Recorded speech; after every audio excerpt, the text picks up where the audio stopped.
In order to benefit all sentient beings, let's give rise to the Supreme Bodhicitta. Let's now continue with our class on the Shrangama Sutra. And now, when we look at the Shrangama Sutra from the history, it has been an important text for the Buddhists to study, and it's such a profound teaching for the Buddhists to study, especially for people who study the Han Buddhism, the Chinese Buddhism in mainland. And it is a necessary sutra for people to study. From the history,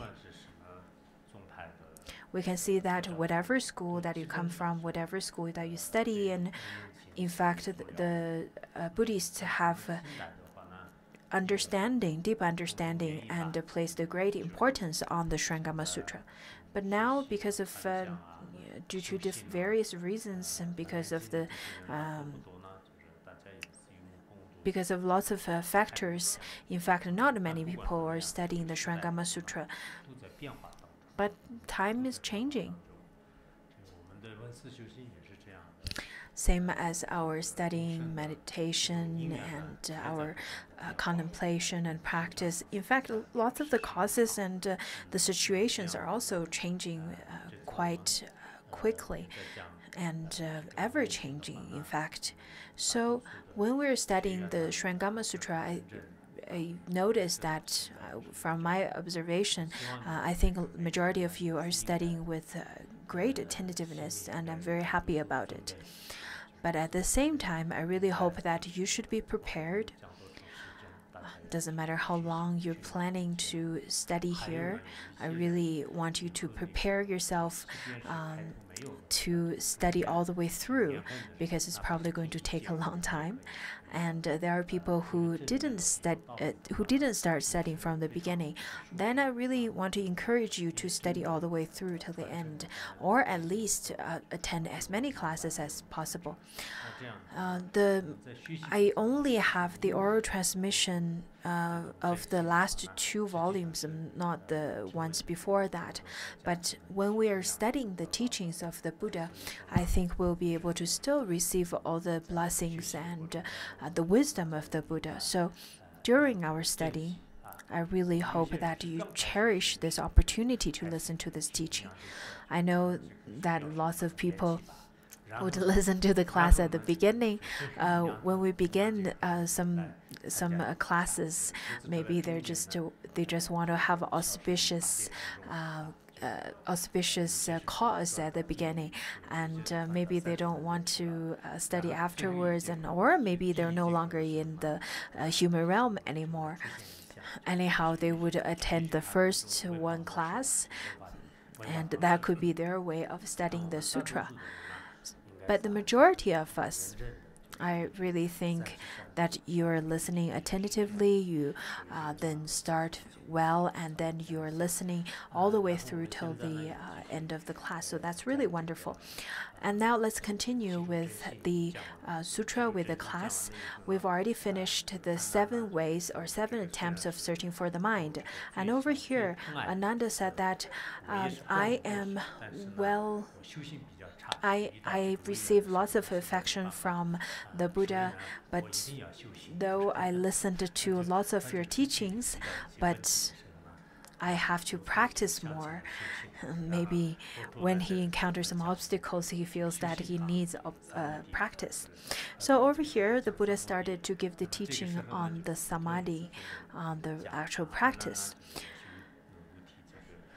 So Ananda first prostrated to the Buddha with the full prostration, where his 5 limbs are on the ground. And then the entire assembly also stood over there on tiptoe and waiting attentively to listen to the teachings and instructions of the Buddha. In fact, I think the Buddha has this heart-to-heart connection to Ananda, and they really understood each other. So Ananda continuously to pose questions, and the Buddha continuously to answer Ananda's questions. If Ananda were only to ask one or two questions, then rather the Shrangama Sutra would be compiled as a very thin, very short sutra. But Ananda continuously to ask questions, to pose questions, and then that is how we receive the profound teaching from the Buddha. And from our current situation, what we can see as well is that there are disciples who deeply understood what the teacher want to teach, and then they would use their skillful ways to try to ask as many questions and try to ask the teacher to give as many teachings as possible. If the students, disciples around a teacher doesn't have lots of longing to receive teachings from the Buddha, from the teacher, then the teachings won't be so abundant after the passing of the teacher. Therefore, the contribution of the Lama or contribution of the teacher really depends on one hand of the teacher's wisdom, compassion, as well as his strength. The other hand would be how the students are, whether the students are skillful, whether the students are on the path of searching for wisdom and compassion. So it really has these two main factors. In the Agama Sutra, at the beginning of the Agama Sutra, there was a sutra. It is called the Differences of Merit Sutra, or the chapter of it. Over there, it stated that why the Buddha took Ananda as his attendants. It is said that, first of all, because Ananda does not search or long for only his own realization, rather he tried to get as much as answers out of the Buddha, and he really understood what the Buddha want to teach or want to say. So it's quite important for the disciples to understand the meaning, the true meaning of the teacher. Otherwise, there are disciples who don't understand what the teacher meant. For example, if the teacher said that I don't think. For example, the teacher said that he doesn't like to beg for alms, and then the student said, "No, that's not true. In fact, what the teacher said is only meaning that he definitely needs money. Therefore, you should offer him." And there are students who then interpret the teacher's teaching by saying that, "Oh, the instruction of the teacher for the students to study, contemplate, and practice is really very relative. What he meant is that you should volunteer and serve the Sangha, and vice versa." So I think to understand the meaning of the Lama or the teacher is really crucial.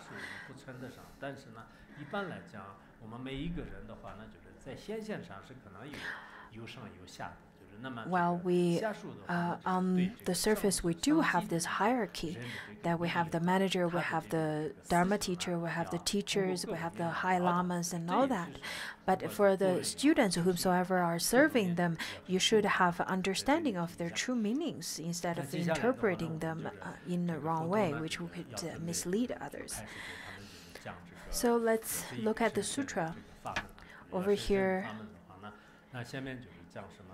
the Buddha is about to turn the profound Dharma, and he said that then the world honored one radiated forth from his face various kinds of light. dazzling light as brilliant as hundreds of thousands of suns. So from the face of the Buddha, the 5 colored lights were radiated from the Buddha, and the lights are very brilliant. And this kind of light are just like hundreds of thousands of suns radiating this world simultaneously. But the light that radiates from the face of the Buddha is a bit different than the ones that's radiated from the sun. Because if there were hundreds and thousands of suns that's radiating at the same time, then we cannot look at all. But the light that radiates from the face of the Buddha is rather very dazzling and beautiful to look at.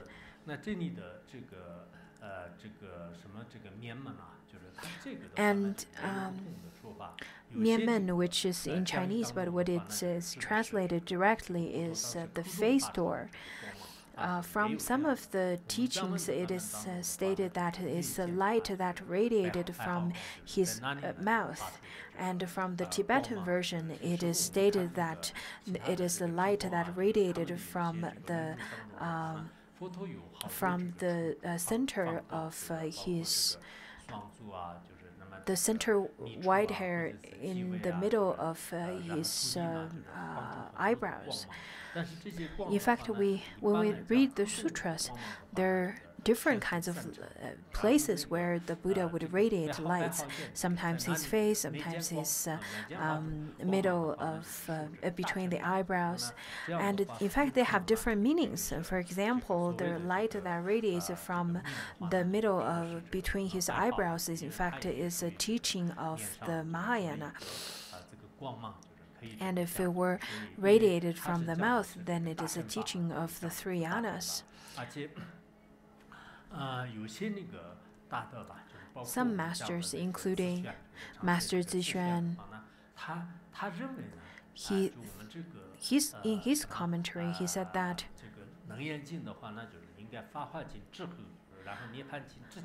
Shurangama Sutra was taught after the Avatamsaka Sutra and before the Parinirvana Sutra.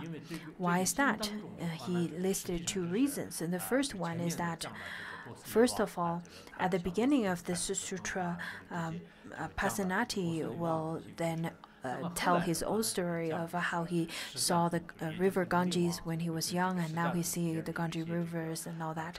And then later on, there was the story of the son of King Pasenati, whose name is Virudaka, and the conflicts that's about to happen between Virudaka and the clan of Shakyamuni. So through such kind of teachings, we can see that it is in fact not just at one particular time or at one particular place that this sutra was taught. Another reason, the second reason, is that in fact in the Avatamsaka Sutra, the Buddha gave the prediction for the arhats to be enlightened, to attain full enlightenment as well, or Shravakas to attain full enlightenment as well. And then all the Shravakas were very happy about it. And then in the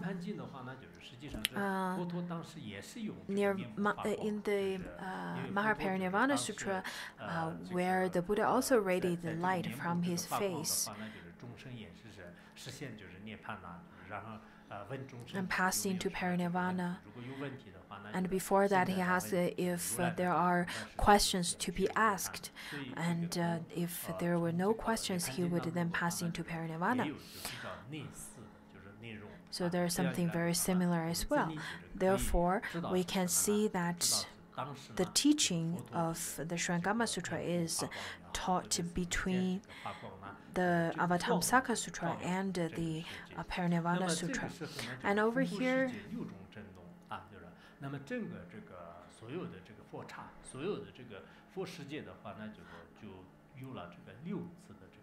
the 6 kinds of quakes pervaded the Buddha realms in various Buddha realms. In other sutras, we also talked about it, the 6 kinds of earthquakes, such as movements, such as erupting and heaving up, and different kinds of sounds, different kinds of cracking sounds. In fact, these kind of sounds or movements are perceived only with a realization, for people with a realization, rather than the actual earthquakes. The signs of such auspicious quaking happen at that time. Usually, there are different kinds of would indicate different auspicious signs, such as if there was a Buddha or someone who attained enlightenment. Just as when we look at beautiful kinds of clouds or the auspicious rainbows, different kind of auspicious signs that would shine forth, then it indicates something that is very auspicious. There are Sangha members who are very attracted to rainbows. When I was young, when I heard the yaks, I didn't recognize those rainbows. I didn't regard those rainbows as auspicious signs, because when I was herding, I could see rainbows everywhere. In the mountains, it is very common to rain in the summer seasons, and the rainbow would appear very often. So it is not very necessary to recognize all rainbows as auspicious signs. Sometimes there are auras around the sun, and there are people who would consider that as auspicious signs. And there are people who would consider that if someone passes away around that period of time, and they think that is the best sign of auspicious death. And they would Photoshop it on computer and on the photographs, and they would consider that as very auspicious. But that is not necessarily true. But over here, the kind of quaking that's pervaded in Buddha realms, this kind of quaking is not only, or it doesn't just particularly shows that it's outside. It could be that the inner quakings, if something that is very auspicious happening outside, then there must be something auspicious happening innerly. There are the kind of quaking happens in our hearts. For example, when you meet with some great master with great realization, even if you listen to one class, even if you just meet him at that time and listening to his teaching, you would feel very much shook up from the bottom of your heart. All of your previous value systems would be completely transformed. And rather than the external quakings, it is the inner quakings. There are tourists who would come to Larangar, and when they get to the tip of the mountains and look down, they would say that, wow, this is so amazing. And when they have such kind of feeling of something is very different, then the mentality could also change, and their way of looking at life could also change. And maybe that could become a source of strength where they would change their view of life and could plant a seed on their alaya.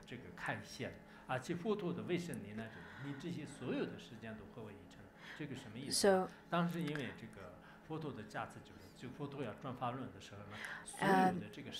the lands as many as 5 motes of dust throughout the 10 directions appeared simultaneously.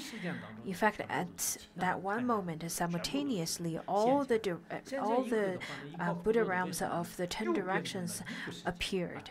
And then with the Buddha's numinous penetration, all the countries of the 10 directions became one. And the Buddha's awesome spirit caused all realms to unite into a single realm, and in these realms, all the great bodhisattvas, each remaining in their own country, put their palms together and listened. It sounds quite difficult to imagine, isn't it? But we can reflect upon our modern technology. In fact, if we were to use technology of internet and computer, if you were to click open one application, and then many things would open. And if you were to close this application, everything would then be condensed into this one logo or into this one icon. Also, look at how you are listening to this class. Many people are listening to this class through internet, and not only you can listen to it, you can actually see it as well. And you have not even left your home. There are people who thought that how could it be possible? How could you say that Buddha had the numinous penetration of transforming one to many and many to one? That is not possible. But let's look at the numinous penetration of the scientists. They can then transform all of those into one, and they can transform one into many as well. From our audio, from our visual, all different kind of information. In fact, many people from different places in the world, they can then look at the visual, they can listen to the audio, and they can join with different people from many different places in this world, and they can have an online meeting. There are people who would ask that, can we then share the scent and touches? But that's not possible yet, because the audio and video are waves, therefore they are physical waves. But the scent as well as touches are more molecular, on the molecular level. According to Abhidharma, it is talked that there are different kinds of forms and the different kinds of matters that would form into forms, touches, senses, and so on. So it's all of different kinds of particles. The one transformed to many and many transformed to one, the not coming and not going, all of these kind of numinous penetrations are then shared and enjoyed by many people around the world. Though the listeners are not bodhisattvas and the teacher is not a Buddha, but you are now enjoying the numinous penetration that is very similar to that. You can stay at your own home or your own country to listen to the class that's far away, and you can then even see the person who is giving the teaching. So why don't we seize the opportunity and use this skillful means to then study and listen to the Dharma classes online? Doesn't matter whatever happens over here in Larangar, including a few years back, the changes that happened here, and a decade ago that the changes happened over here. In fact, we had never stopped our studies. Sometimes we would take some time to take a vacation or so, but that's okay. But mostly what's really important is that after studying and after you have the opportunity of internet, you can study online. You can study in groups online, and you can study on your own. Even if we don't have this kind of classes online right now, then you can study on your own for a month or 3 months or so. Sometimes it's necessary. And I think what's really important is that within that time period, you should then try to study on your own so that you don't really stop that flow of studying. We can use video streaming, we can use electric, or we can use e-books, and we can use all different kinds of skillful means. 或要这个发行人员的一些发奖啊，还有呢就是我们就是In terms of 管理上面吧， other kinds of 管理上 management, 面的话呢，就是可能是这个包括这个研讨啊，就是研讨 including discussion groups, including different kinds of 包括一些 classes. 这个资料的这个提供，这些的话呢， I think 部分是可以给大家 I think we can share those information and those kind of material and resources with you. Or at the beginning of next year, we can provide you with some skillful means to support your self-learning. What's most important is that it doesn't matter how the situation changes, that you should in fact persevere in your studying and contemplation and practice. With the changes of time, I think it is quite important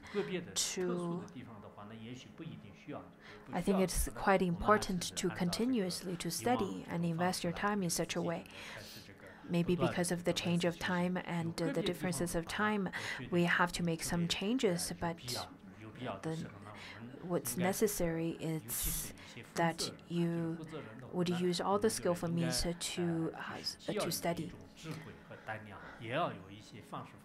The management team, I think you should be skillful, you should be wise, so that you can use all different kind of skillful means to benefit others, and you should have wisdom, so that you can help yourself as well as others to finish their study.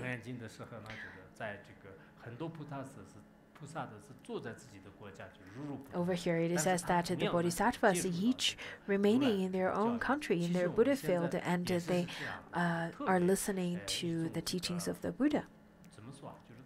We're at rather a very special time. Let's look at how it was decades ago or hundreds of years ago, where the great masters, in order to receive the Dharma, they would cross miles of mountains and numerous rivers to receive the precious Dharma. But now, in fact, you don't have to go through all the hardships anymore, but you can receive the Dharma rather very conveniently, and with such kind of convenience and skillful means present. And if you do not study, then that will be quite pitiful and it will be quite regrettable later on. Over here, all the bodhisattvas fold their hands and listening to the teaching of the Buddha. And then at that time, the Buddha said to Ananda,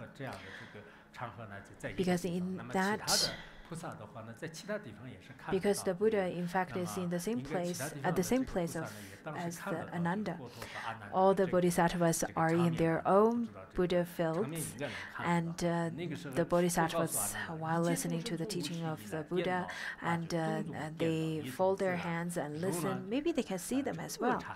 So the Buddha then said to Ananda, all living beings from beginningless time onward and in all kinds of upside-down ways have created seeds of karma which naturally run their course, like the Aksha cluster. So from the beginningless time, the sentient beings then plant this seed, and it became, and this seed would run the entire course of the karma. And the sentient beings would still stay in this world.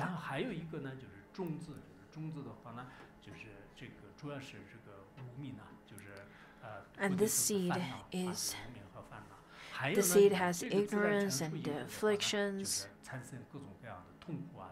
and produce all kinds of suffering. The analogy given here is that the whole course goes just like aksha fruit. This is the aksha fruit. Maybe there are different kinds of forms of it, but the meaning of it is that all different kinds of plants, out of one cluster of this fruit, it has 3 fruit on it. One is the analogy of karma and suffering, 这几个的话呢，就是实际上是互相都成为一种这个因缘啊，就是成为一种因缘。 because they are of causes and conditions for each other. One is then the delusion, the other one is bad karma, and the other one is the retribution of suffering. Sometimes they would change orders. They could be of the causes for each other and the conditions for each other and the fruition of each other. Therefore, they then would always be together. According to Master Chang Shui, he then quoted from the sutra. He said that all dharmas are stored within the storehouse consciousness, and the storehouse consciousness pervades all dharmas. These two are results of each other, and they're always causes of each other.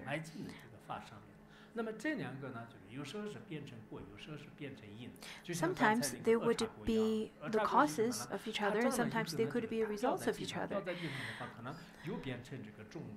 Just like the fruit of aksha cluster, when they fall into the ground, then they would be the seed for another tree again.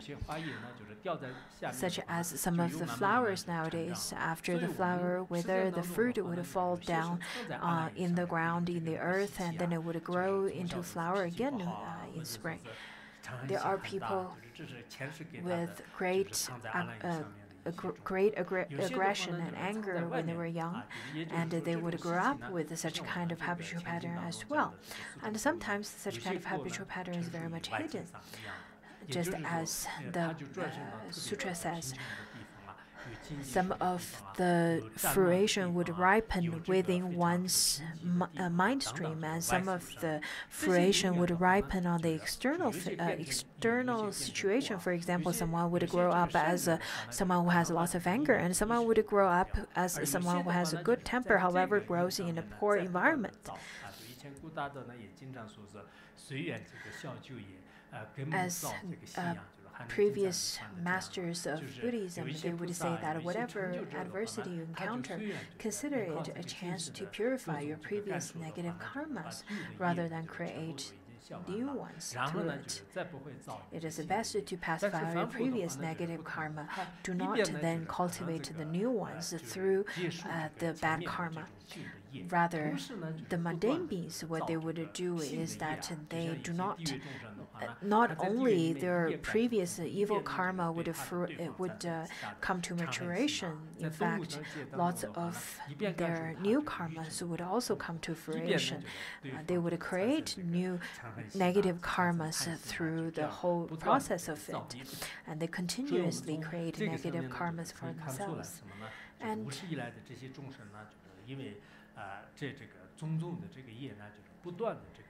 from this, we can see that all different kinds of dharmas would continuously to circulate and generate. It would be difficult to get out of the samsara with such kind of creation of karma. So the mundane beings are fettered by the karma, though many people, after they start practicing, they want to attain realization, but they can't because of the fetter of the previous negative karma. And the reason those who cultivate cannot accomplish and surpass the bodhi, but instead reach the level of sound hearer or of one enlightened to conditions, or become accomplished in outside ways, or outside ways means the heretics, as heaven dwellers or as demon kings, just as the demon Papian, or as members of retinues of demons, is that what they do not know the true fundamental roots and are mistaken and confused in their cultivation. So this is the reason why those would became or reborn in such a way, and these kinds of sentient beings are suffering greatly in samsara. And over here, the Buddha stated these two fundamental roots, or two fundamental reasons that they're still dwelling in this samsara. So the first one is that they are 那么这些人呢，就像是什么呢？就像是这个柱啊，就是。So over here it is said that these sentient beings are like one who cooks sand in the hope of creating some savory delicacies. They're cooking the sand in the pot and cooking it for a long period of time and hoping that it would become delicious food. 那么总计呢，就是成绩啊，就纵然这个经历了这个微尘数的 They may pass through as many aeons, and there are motes of dust, but in the end, they will not obtain what they want. According to Master O.E., what he said is that by cooking the sand, it is then the imputed dharma. And the food, the savory delicacies, the delicious food that people hope for is the perfect result or realization. And by taking such kind of imputed dharma and hoping it to turn into the absolute, to turn into the perfect, true existence, that is not possible. Just as if one hopes to transform a snake into a rope. Because if at the root of it, it is imputed and it is the false and imagined dharma, then how could you receive the truly existent? Therefore, it is important to recognize the truth of your own mind. Otherwise, without recognizing the true nature of your mind, all the other works that you do are wasted efforts. Which reminds me of a story of Mazu, who was a great meditator of Chan Buddhism. Master Huairang at that time, seeing Mazu was meditating, and he was meditating with great diligence. And then this Master Huairang started to trying to grade a rock into a mirror, and then it must be very annoying to Mazu because he was sitting in meditation, just as when I was reading my books. Anyway, I don't want to get into my stories. I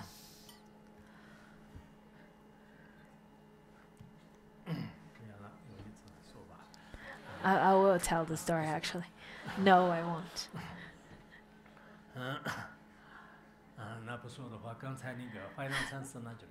Anyhow, at that time, Master Huaiyang, he was then trying to grade this rock into a mirror.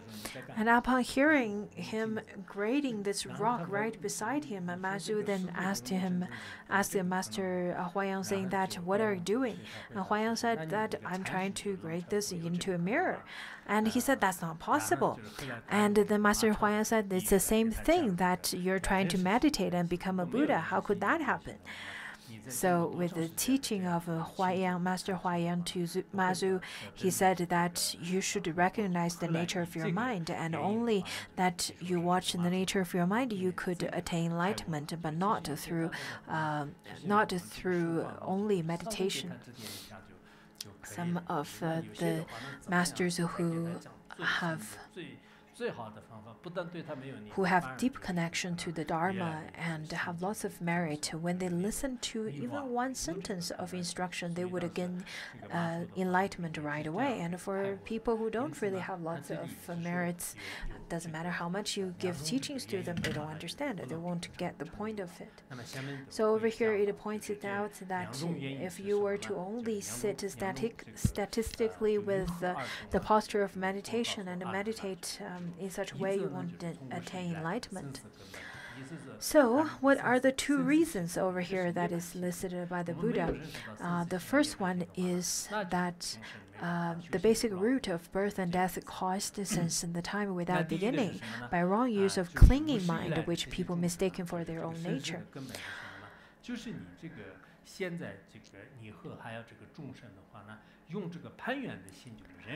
And this mind that you use is the mind that sees up on conditions. Those are the mind that all sentient beings would use. This kind of clinging mind.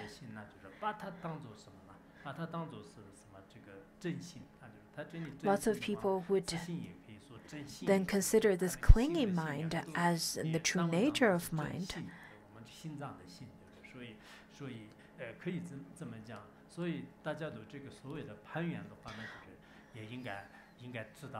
Over here, clinging or seize upon conditions. The clinging mind and the object are in relations of the perceiver and the perceived, or the fixer, or the one who fixes upon, and the object that is fixated.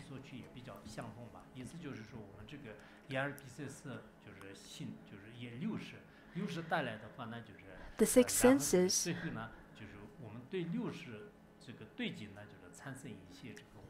we would use our six senses to grasp towards the objects that's perceived by the six senses and have false thoughts upon them. Some masters, when they explain this part, they would explain certain way of saying that what is this clinging mind, or this kind of the mind that seizes upon conditions mean is when, for example, you want to create a special relationship with someone and so on. They would then explain it in such a way, especially in the Chinese language circumstances. According to Vimalakirti Sutra, if it says that what is it to eliminate objectified mentation, it is done with non-attainment. If there's no attainment, there is no objectified mentation.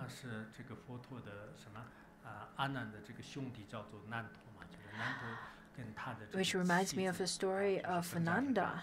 Nanda is a cousin of Shakyamuni Buddha and a brother of Ananda. It was said that Nanda had this wonderful relationship, loving, affectionate relationship with his wife, who was very beautiful.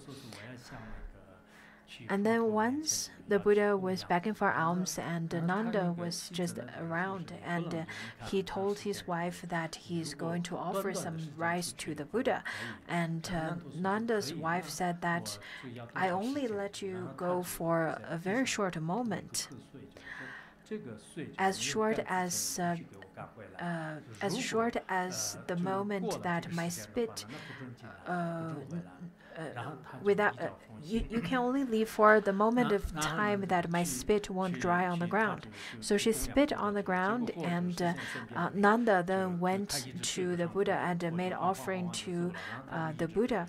And as much as he wanted to, the Buddha used his numinous penetration by retrieving slowly, and Nanda had to then walk further and further to make offering. And finally, he followed the Buddha to the Jeta Grove. And then Nanda said that I have to go back because my wife is waiting for me. And the Buddha said that it's okay, take your time, I just want to show you something. And then he took Nanda into the forest. And in the forest, they saw a horde of monkeys. Over there, the Buddha said that, what do you think? Who is more beautiful, that old monkey or your wife? Nanda answered, without a question, definitely my wife. She's really beautiful. And then the Buddha used his numinous penetration and took him to the heaven realm. And over there, they saw many beautiful heavenly maidens. And then the Buddha asked Nanda, saying that, who is more beautiful, your wife or the maidens in the heaven? And Nanda said that, no, compared to the heavenly maidens, my wife just looks like an old monkey. Then the Buddha took Nanda to the hell realm, and over there, then Nanda finally realized that it is more important to search for liberation. And upon waiting for Nanda to come back, the spit got dried for a long period of time. But Nanda then got ordained and followed the Buddha to study. Did he finally attain arhatship? I can't remember if Nanda attained arhathood. Did Nanda go back? No? And what did his wife do then?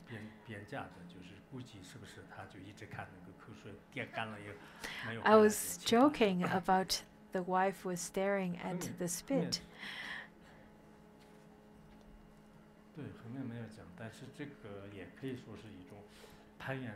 I think they didn't really say much about the rest of the story. But that also shows about the clinging mind. And the second is the primal pure substance of the beginningless Bodhi Nirvana. It is the primal bright essence of consciousness.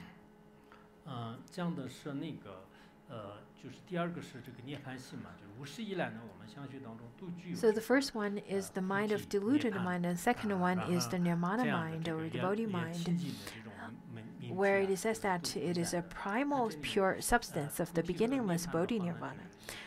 And Bodhi and Nirvana would be explained by great masters into three aspects. First, of the actual wisdom, of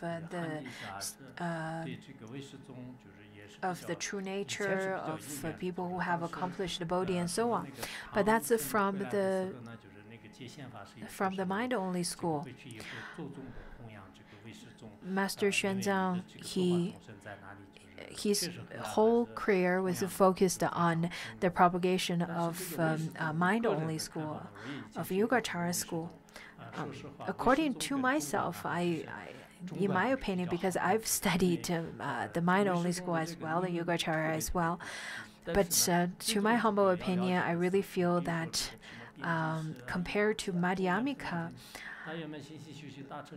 I think mind-only school is more complicated and more complex. Whenever I get to the mind-only school, I often feel really tired when I have to give teachings on it, because I would have to investigate, what is it going to talk about, on dependent or on the absolute or on the imputed, what is it? But so when I look at the commentaries that's made by the previous masters who study the mind-only school, I feel that they're a little bit more difficult to understand. And compared to the mind-only school, I really feel that Madhyamika is easier to understand. And compared to Madhyamika, I think the Mahati is much easier to understand. It is said nowadays, in fact, it is easier to speak to those people who are more successful and more cultivated and have more educated, and it is much more difficult to communicate to the ones who are less educated, who are less cultivated and less successful. I'm not sure if this is a fitting analogy, but at least I think this is similar in terms of it's very difficult to explain in the Chittamatra, the mind-only school, but it's easier to understand from the Madhyamika, the middle way aspect, or the Ati aspect, or the Tathagata aspect, the Buddha nature aspect. When we give explanations of the sutras, I think it's important to make a reference of those great masters from those previous masters. I would cross-reference Master OE and great masters like such. I am sure that the way they explained this sutra is from the aspect of how they were taught from their masters. But when we're trying to understand this text, I think it's easier to explain this text with the Madhyamika aspect, and definitely I think the Ati, the great perfections aspect to understand the sutra would be very easy. Anyhow, what it points to is what this primal bright essence of consciousness is Alaya, that can bring forth all conditions. Because of conditions, you consider it to be lost. Because people do not really understand this kind of this primal bright essence of consciousness. This Alaya is very difficult for the mundane people to discover its true essence, true nature. In fact, the mind could then easily manifest all kinds of phenomena, all kinds of animate and inanimate.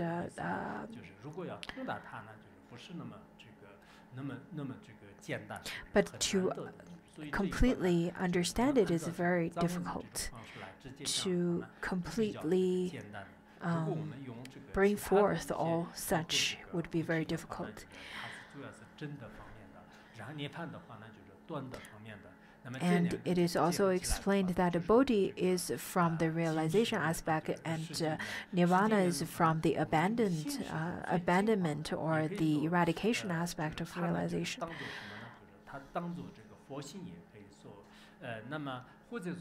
You can say that this primal bright essence of consciousness is Buddha nature. You could say that this is the Alaya, not the Alaya consciousness, it is the Alaya.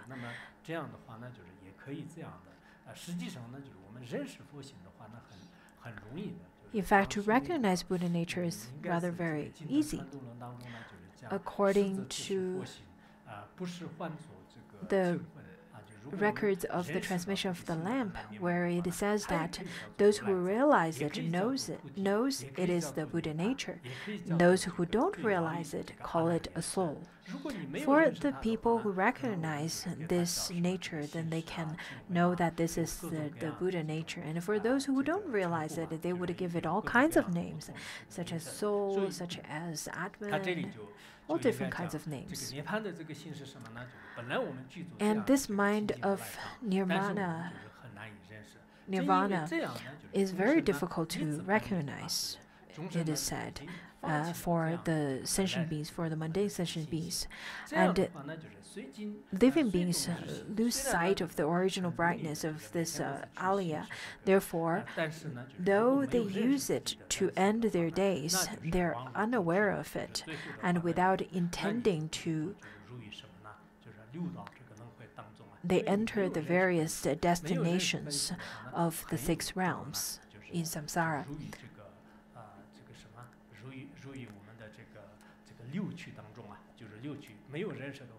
Without recognizing it, doesn't matter how diligent you are, you'll be entering into the 6 realms of samsara again. Just as Fudashi, a lay practitioner, said, if you do not recognize, just as he said, you sleep with this Buddha nature every night and wake up with it every morning, but people don't see it at all.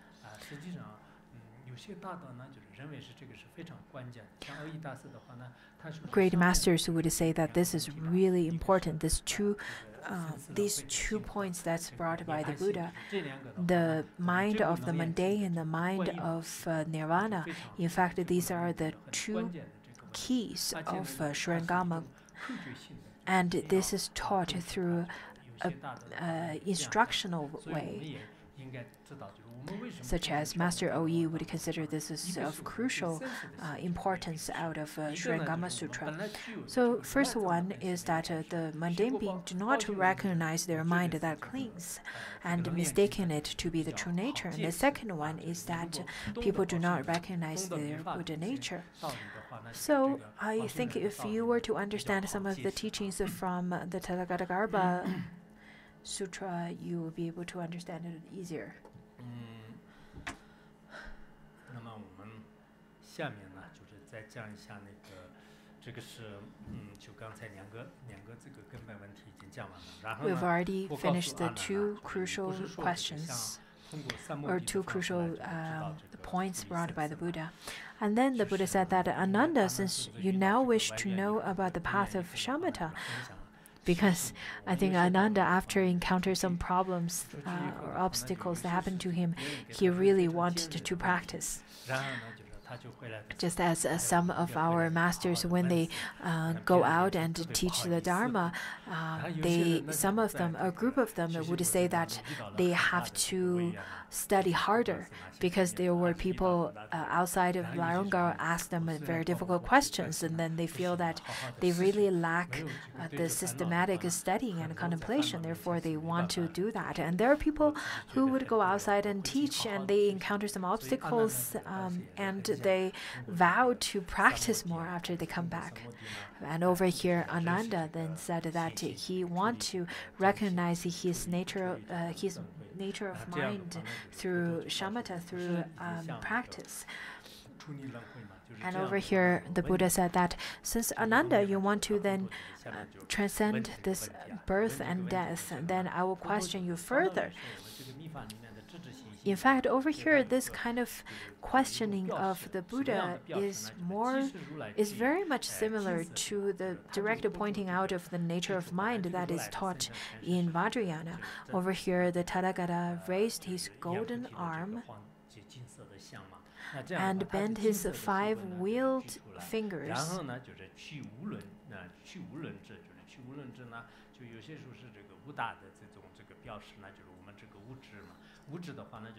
Some says over here the 5 wheeled fingers is that he then make his fingers. In fact, the Buddha then closed his hands into a fist. Some say that he then sequentially from one finger to the next and then closed his hands into a fist. And then he showed his fist to Ananda, saying that, do you see? Do you see the Buddha? In Vajrayana teaching, such as Pamasamava or Sri Sangha, where they would point into the space and say, and direct their disciples to recognize the nature of mind. Some great masters would do that. In fact, over there, then the Buddha showed Ananda his fist and asked Ananda, do you see? Ananda over here there said that, yes, I see. And then Buddha continued to ask, what do you see? And Ananda said, I see. I see the Tathagata raised his arm and bent his fingers. Previously, the Buddha asked Ananda, how do Ananda sees the Buddha, perceive the Buddha? And this is the second time of Buddha asking Ananda. In the previous teaching on the 7 attempts of searching for the mind, in fact, over there it was the destruction of the 2 of the 5 skandhas, that is the skandha form and skandha of sensation. And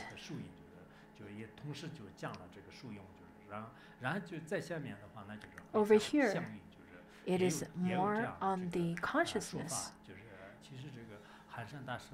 This is the commentary based on Master Han Shan. In Master Han Shan's commentary, he said that my best effort of giving the commentary of on the commentary of Shrangama Sutra, he said that's my best contribution. Just as how I said that my contribution to this flight of the Garuda is on my outline. But sometimes I feel that his outline is a little too detailed and it's very difficult to understand. But I really feel that a great masters like him who invested his whole life into studying this one sutra, that is the Shrangama Sutra, his understanding of it and his way of outlining it with logic is very useful and it's very helpful. I'm not sure if you studied it beforehand, before our class, and I really encourage you to do so. Anyhow, Ananda then over here started saying that I see Tathagata raise his arm and bend his fingers into fists of light, which then dazzles my mind and my eyes.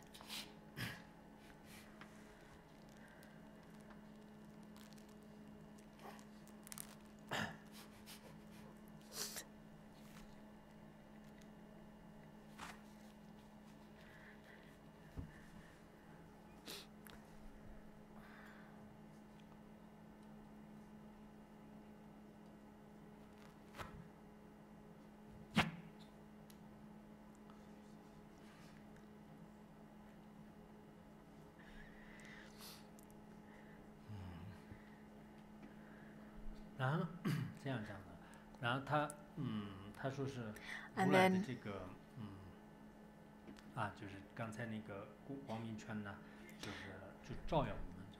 Ananda says that I see the Buddha, then I see his fist of light, which dazzles my mind and my eyes.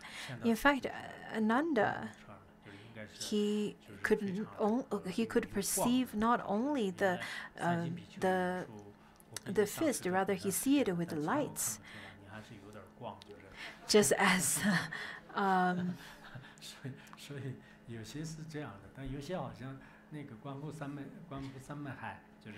just as another disciple of Buddha said that I could see your light, I could see that we're very much similar, but the only difference is that you have some light. In another story, lots of the members of the Shakyamuni clan, they said that I could not see the beautiful figure of the Buddha, of the Tathagata. I could not see the golden figure of the Tathagata. How is it that we do not see it? We're of the clan of the Shakyamuni. What is it that blocks our eyes from seeing your true figure of the golden body, of the golden figure? And then the Buddha said that what you should do is to confess, to make confession, and to supplicate to the past and present and future Buddha. And then you should prostrate diligently. Because of the purification of their negative karma, they finally got to see the beautiful golden figure of the Buddha. Unlike Devadatta, in fact, Ananda could see the golden body and the body that radiates light of the Buddha. So Ananda was the one who understood the Buddha, who is very much connected to the Buddha, who could see all the merits of the Buddha.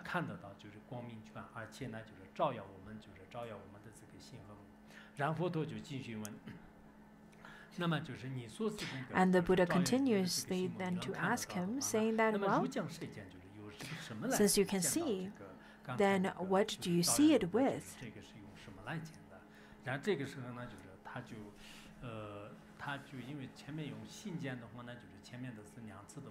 Because previously Ananda answered saying that I see it with my mind. But over here Ananda got a little smarter, saying that The members of the great assembly and I all see it with our eyes. I see it with my eyes, he answered. Then the Buddha said to Ananda, you have answered me by saying that the Tathagata bends his fingers into a fist of light, which dazzles your mind and eyes, and your eyes are able to see. But what is the mind that is dazzled by my fist?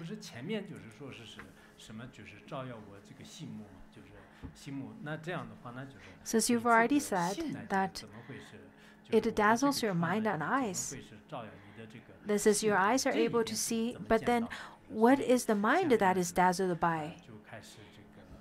Then the Buddha continuously to ask this question to Ananda.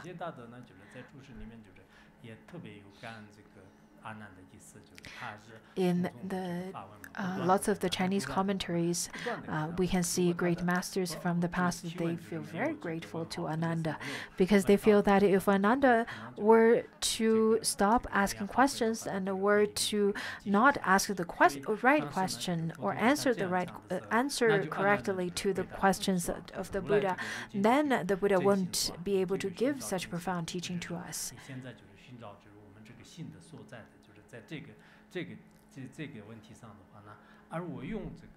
Ananda then replied, as the Tathagata is asking where the mind is, now that I use my mind to search for it thoroughly, I propose that precisely what is able to investigate is my mind. I tried my best. I tried the hardest to find where my mind is. I used the method of searching and the method of chasing after it and investigating. And then I understand that my mind is the one who is able to investigate, is precisely what is able to investigate is my mind. In the heart drop of the Guru of the Lama or the Yeshe Lama, it has the questions of where is the mind? Where is it located? Then at that moment, Ananda then was saying that the one who is searching for the mind is the mind. And then the Buddha said that, hey,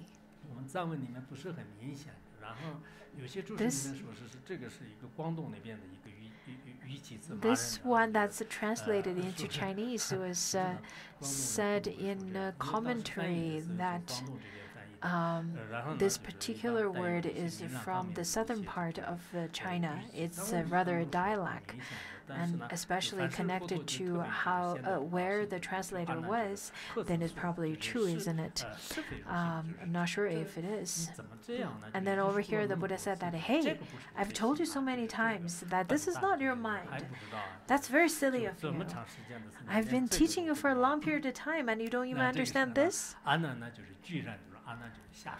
And then Ananda, feeling very startled, and he leaped from his seat because the Buddha then reprimanded him, started to scold him by saying that, I've told you so many times, how could you say that the water is the mind? How could you say that? And then startled, Ananda leapt from his seat, stood and put his palms together. Look at Ananda with his great personality who was humiliated and scolded in front of the public. He would still be there and continuously to ask questions to the Buddha. So Ananda is very good in such a way. And then Ananda in front of the great assembly, and he stood up and put his palms together and said to the Buddha, if this is not my mind, then what is it? I am so confused. I've asked you 7 questions previously, and now I still don't know where my mind is and what my mind is. And then the Buddha said to Ananda, it is your perception of false appearances based on external objects which delude your true nature and have caused you from beginningless time to your present life to recognize a thief as your son. 外境的，外境的这个称就是外境，外境就是带来的这个虚妄的这个相，虚妄的。 This kind of appearances based on external 外境 objects 没有一个 is 真 the 实的 thing that 存在 deludes your 外 true 境带来的 nature. 这个虚妄的这个 This kind 分别 of 呢，就是其实迷惑这个 external 真相 objects 它这里 has already diluted your true nature, 心脏的心，意思就是说，我们这个外境就 which 是带来的 means 各种各样的特别迷惑的这 in 个 fact, all of 迷乱 these 的这个现象的话， illusions, all these 迷惑了这个 deluded 心 appearances had already 所以你 deluded 从 your 这个无 true 始以来 nature, 到今 had 天 already 就是 deluded your 把 mind, 这个自然就是当做自己的儿子一样 and has 这样 already 的话 caused 你就 you 失去了你自己本有 being deluded 出来 for 本 from 来 the 有的光 beginningless 明的这种 time. 信心这样一来的话 And you are recognizing this delusion as a thief, just as you recognize a thief as your son. To lose your eternal source and to undergo the wheels turning. In fact, lots of what we perceive is no other than our deluded recognition of the external phenomena, external objects, and we grasp onto them as a solid existence. And because of that, then we've been in samsara, in this turning wheel of samsara from beginningless time.